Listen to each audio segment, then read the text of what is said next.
All right, what is going on, everyone, and welcome back to another Black Desert video. So I wanted to update one of my older videos, and it's basically 10 things I wish I knew as a beginner and things that aren't really super explained in the game. So whether you're a new player or you just want to find out some older stuff that you may have missed, I got some stuff, and these aren't in any particular order, but the game does change every few months whenever they make some major updates. So I thought now would be a good time to actually update this video. So the number one thing, and once again, not in no particular order, I just have a list, is the UI settings. Now this may be obvious, but a lot of people actually do ask me, like, oh, how do you get multiple bars? Because when you're first starting out, you only get one row of bars. And I think changing the UI is probably one of the biggest things that isn't super explained, and it's kind of confusing. So when you go into the edit interface mode, you're going to see a lot of things. Red means it's unmovable, and the eye thingy means you can like turn it off and on. So this is what mine looks like, and it comes with 3 different presets. And for the most part, I don't think many will change, but I think the few things that are important are, like, if you are PvEing, you kind of want to see a lot. Same with PvP. But if you're just life skilling and just want to turn off most of the stuff, you can. But once again, I think the important parts are PvE and PvP. And you might want to have less on screen. Maybe it makes your FPS better. I don't know. So anyway, especially for myself, I don't consider myself like OCD, but I do like to have things organized, right? So showing the grid over here is actually one nice thing that helps people align everything.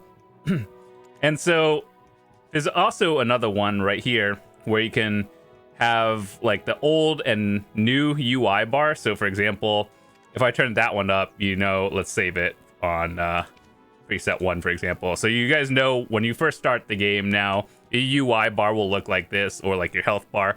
I don't think this one is bad. It's just like when I first started the game, I was used to the old one, like looking down, my health bar is over there.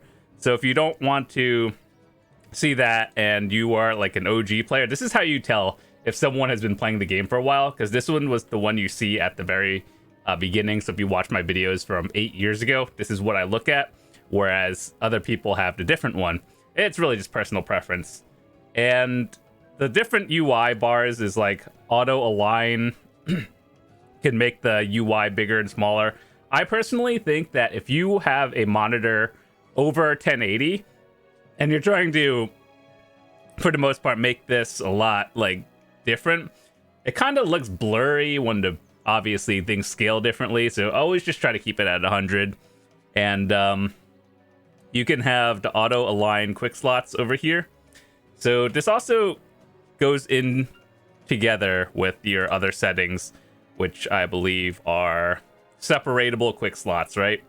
So by default, you only have, I think, 1 row, but by having the separatable quick slots and everything, you can have more and added. You can like move them around and everywhere. So yeah, as a new player, making sure your UI is the way you like it is a very important thing, especially in MMOs where you spend a lot more time than like any other game. So yeah, just make sure to mess around with these, move everything where you want to, and you can actually drag and drop a lot of stuff. So like, your chat bar, make sure to set it up the way you like to, and turn on and off the things you don't like. So that's really important. The next thing I wanted to talk about, which still connects to the UI thing, is skills. So if you look at my bar right here, you'll see some other skills. Now, this works for every class. It's not like one thing in particular, but there are multiple ways to set hotbar keys. So for example, I don't know, let's pick a skill. Let's say I want Spirit Legacy on my 1 bar instead. So there's a few ways to do it. One, you can just drag and drop it onto your 1, and it looks like that. Very easy. But let's say your bars are a little bit different, and I still want this on 1. What you could do is drag it, and so you're like holding the skill around, right? And then you can push in the number you want. So like, let's say I want it on 1, I just hit the 1 key and it's there. So that's what it looks like. it'll use the skill, but whatever. So that's a quick way to do this. And yeah, it's kind of like, is it important? No, but I think it's just nice to know in case your UI is all clumped together and it's like, oh, I can't like align it properly, and you just want to put something on. This is a good way to just put it on like easy. So good to know. It doesn't really tell you that. You just kind of have to figure it out randomly, or like you just do it by accident and it happens. And so number 3, we have quest buttons. Now, this goes for every character, and a lot of people have asked me, is like, oh, I can't find this quest. And when you hit your O button, which is the quest, I think it should be on Q, but it's quick slottable, like you can change it. But it's O by default. And by default, these are all off. Why? I don't know. But if you just want to see every quest in the game, you click all these buttons, or if you want to see certain ones in particular, you could turn them all on and off as well. I wish they were on by default, but it's not. So it's definitely worth doing as a beginner. If you don't know what to do and you're just lost, go down to the suggested and just start doing all of these. Simply because it gives you stuff that might come from the Pearl Shop, so not spending real money is always nice. And getting like important items that you may not get elsewhere, or just it always just saves you time. So what you would do is basically just find something that you think might be important, and then you can look through the quests. And if you, this might be a little bit spoilerish, but if you want to see the reward it gives you, you can click on any quest and it'll just tell you the reward that you get. So if you're trying to do it for the main story or something, and you just want to know what you get, you could click it. But if you don't want to know the reward and it's a surprise, then don't click it. But yeah, anyway, that's an important thing. Make sure to turn on all your quest types. Like for example, you see all these quests over here, right? It's telling you, hey, I could turn in these. You like turn them off and stuff, or certain ones, they just kind of disappear. So you see how those are gone, and yeah, you just turn them on again. So that's how it works. The next thing I want to talk about, number 4, is using your pets efficiently. So a lot of people, myself included, I hide my pets just because I don't really need to see them following me. Like, I get it, it's immersion. If you like it, it's cool. But the important thing you could do is click your pet list, and when you're grinding, make sure you could right click, and then you can set it from green, yellow, and red. So green means they gather slower, like when you're grinding, they pick up loot slower, but they don't use up as much like hunger, so you don't have to feed them as often. When you're grinding, it's generally important to keep it on the red one so they pick up faster, but you have to feed them more. But it also depends on where you're grinding. So like a lot of enemies and you're picking up things really fast, you might want to keep it on the agile. If you're grinding like the slower spots, then it doesn't matter. But one other thing you could do is when you right click this one, especially if you're grinding multiple hours at once and you don't have anything to watch it, you could make sure your pet window is open right here, and then you could see their hunger bar down here. And when it goes out, like obviously this will turn red if they're not fed, like the little arrow will flash like a button. But if you want to just manually check it without having to click this button, you could right click it and you can see all the pets that are out. And yeah, instead of just clicking that one. That's good to know. The next thing I want to talk about is recharging your alchemy stone. Now, this one is something that a lot of beginners probably won't know. Veterans will know it, but there are a few ways to do it. So first of all, when you get an alchemy stone that's rechargeable, let me show you how. So let me just use a charge of this one. So this is my Vel's Heart. I have 149 out of 150. So there are a few ways to recharge it.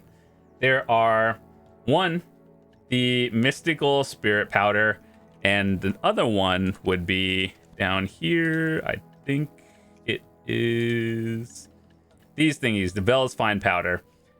Make sure to compare which one would be cheaper at the time. So what you would do if you wanted to recharge it and you wanted to get more mystical spirit powders, which is one that I have.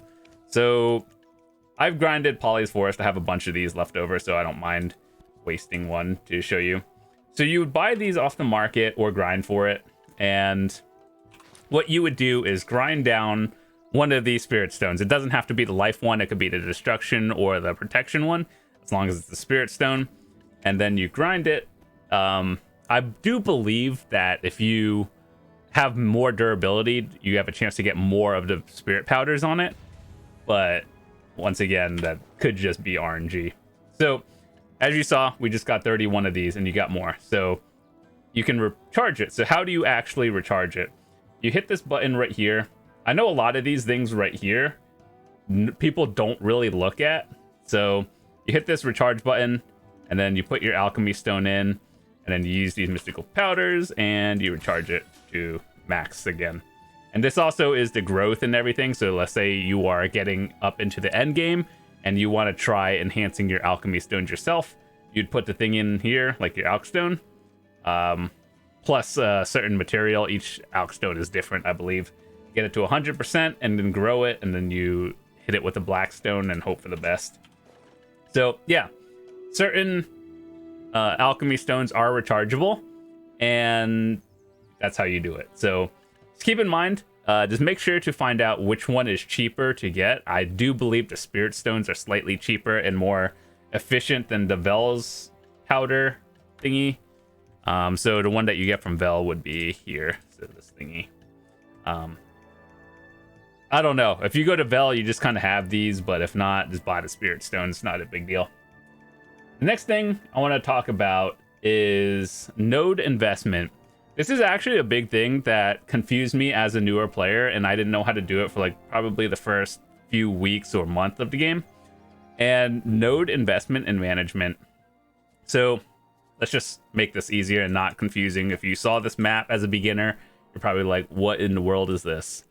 Okay, so just a very quick rundown of what this is. These things are nodes right here. You connect them from a town point, and then you see all these like lines. If they are red, that means it's connected, and if it's like gray, it's not connected. When they are connected, you can put workers on it, and then those workers will bring back materials to the town it's connected to. So investing in the world basically allows you to passively gain money and materials, and by money I mean silver. Like you can get the materials and then you sell it or use it. And so yeah, the way it works is you have workers, you basically set them on any town. Like the worker you get will originate from a certain town, right?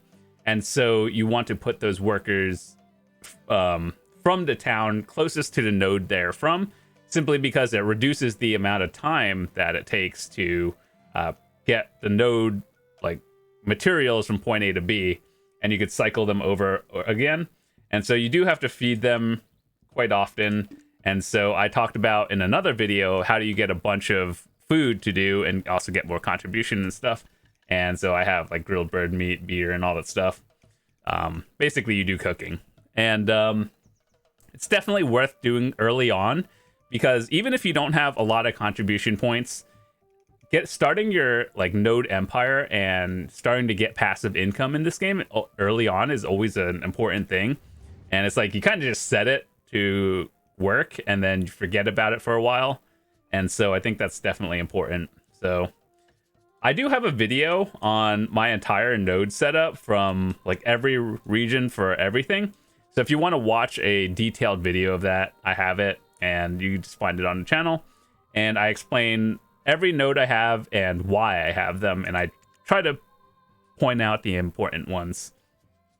So there's that. The next thing I want to talk about is energy and contribution management.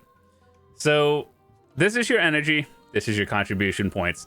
Contribution points are obtained by questing, byproducts from life skills like cooking and everything. And for example, if you do a lot of cooking, you'll get a witch's delicacy. And then when you're cooking, you get your material, of course, like whatever you're making. And then you also get these witch's delicacies, we'll call these byproducts. And you could turn in X amount of byproducts for contribution and cooking XP. And it's important to do this one because when you increase your contribution points, you have more points to spend on all your nodes, and just more money like passively over time. So I think it's important to do that. And yeah, another thing that also connects to it is Imperial Delivery. So let me show you what that is and how you should start early. So Imperial Delivery is something that everyone can do. It is recommended that you improve your cooking level early on, and it's really fast to do it because if you are investing in nodes early, you have to feed your workers, get like a lot of materials like grilled bird meat, and so you can start cooking these early on, get your cooking level up, have some workers. It's all connected in one way or another. So this NPC over here is the Imperial Crafting Delivery person. I think it's in basically every notable town. So what you would do over here is you go to Imperial Delivery. I did mine for today, and then you see these boxes over here from Apprentice all the way to Guru. You get more profit from doing Guru over the lower tier ones, but I think after Artisan, they are all very profitable. Like these are, it's fine, but you kind of want to get to Guru as fast as possible. That's where you'll get more of the money every day. So every day you have a certain quantity you can turn in, and mine is 226. And how do you know what your number is? You take your contribution point number, divide it by 2, and then that's the number of turn-ins you can do every day. So higher is always better, more profit and everything. And the way you know how do you make these boxes is you hover over, you look at the tooltip, and then it'll give you a list of how you can make your boxes, right? And there's no right or wrong answer. However, there are cheaper options. So just find the one on your server that is like the cheapest to make for each box, and then you make more money, obviously. So just keep that in mind. It could change at any month. So find the one that's the cheapest for you, or you have the best node investment and get all the materials so you don't have to spend as much money. So yeah, that's one thing. And let me see. The next thing we have is making other characters. Now, I understand in BDO there's like 28 classes or something. And when people play MMOs, you're usually like, oh, I want to play one character or two characters, and those are my mains. And I totally get that. Like, I have my main, this is my Dark Knight, my main character. And I understand that there are a lot of classes in this game, and it might be overwhelming to new players. But it is important to make other alt characters simply because it has extra benefits. The benefit number one is you can place them at bosses and everything. So like every time you make a new season character and graduate it, you can leave them at a boss so you don't have to travel from point A to B every time. So for example, let's say I'm at Heidel and a boss spawns at Nuver. I can just leave a character there and I don't even have to bring my main there because it takes like, 5-10 minutes or something. I don't know. But the other reasons, aside like the main reason of making other characters is you want to play them for fun. That's the point of gaming. But they also are able to generate energy and hold your fail stacks. So whenever you put a fail stack on another character, it'll look like this one, your enhancement chance. And this is a good thing to do, because in this game, they have this item called a Nadar's Band. And let me just show you. So these things right here, when you enhance, these numbers, they hold your fail stacks. However, they are paid in the Pearl Shop. So if you don't want to spend any money on it, what you would do is just put your fail stacks on all your other characters, and that's free. Next, you have energy. So for example, like on my character right now, I have 356 energy out of 614. You never want to let your energy fill up, simply because like that's just letting money rot. Like, you use your energy, turn it into silver in one way, like gathering and selling the materials. You could use it at the night vendor and buy some important things, or you could turn them into potions and then sell them. Either way, you want to make sure you're using your energy at all times. And so that also goes for your alt characters, and each one generates I believe 1 point every 3 minutes. And then when you're offline, they generate a little bit slower, and when you're playing the character like this one, it would generate more when you're actively on it versus AFK or offline. So yeah, every character's energy cycle is on a different thing. So just make sure to use them all. So for example, if you're making potions and you're selling them, you use all the energy from all your characters, and you make a lot of them, and just that's like the freest money you'll ever make in this game. But yeah, just never let your energy fill up to max. Always use it on something, and that's important. So yeah, moving your characters to different locations, like different bosses. Like for example, I do have it. This one is for hunting. This one is for the event right now. These are at like different bosses, and I actually do that as well. I'm not just saying it. This one is my sailing character because I want to do ocean content and so on. So yeah, there's a lot of uses to having alternative characters and everything. And I believe we have one more thing to talk about, which is learning the market. So in every game or every online game, there's a market system. And whether you enjoy enhancing your gear or just buying your gear, you kind of have to learn the central market. So as you guys know, BDO is a little bit different than the other ones, whereas traditional MMOs is you just get to max level, you do the end game dungeons and raids and stuff, and then you get the best gear from there. In BDO, you get the best gear by enhancing it or grinding for enough silver to buy your gear. And so no matter what happens, you're most likely going to be using the central market unless you're doing like a challenge where you specifically don't use it. So learning to market means like knowing what you have, and this is kind of like an event-driven game, so sometimes things might go down in price. Like if they give free pen black stars to everyone, suddenly that just goes down. So the way you learn the market is you look at the trends, and we have a series on the channel called Window Shopping. Every month we like look at the different trends on what's happening. So sometimes I tell you whether it's important to buy now, sell now, or like, hey, maybe something's coming up in a few weeks and you probably should stock up on materials. Who knows? So yeah, learning the market is like, you know, that stonks meme or the reverse stonks meme. Yeah, like when they give free pen black stars, this is what happens. So just understanding the economy in video games is pretty important. It's definitely something that people do to make a lot of money. And especially having goals in this game. So I've always told people, if you want to progress and not stress yourself out too much, the best thing to do is work on one piece of gear at a time. So don't roulette your gear. And what rouletting is like, let's say you have all your armor pieces at like Tet, right? And you want to get them to pen. Don't just keep clicking them and hoping like all in one and hoping for the best. Simply because if they all downgrade, guess what? Now you have less gear than you did before, and you may or may not be able to grind the spots you were at before. So just work on one piece at a time. It doesn't hurt as bad. And nowadays, people just use cron stones on important gear, so it doesn't downgrade as much. I say that for most things. Accessories are different, but that's another story. So yeah, learning to market in general. Sometimes it's better to wait a week to buy things after something comes out.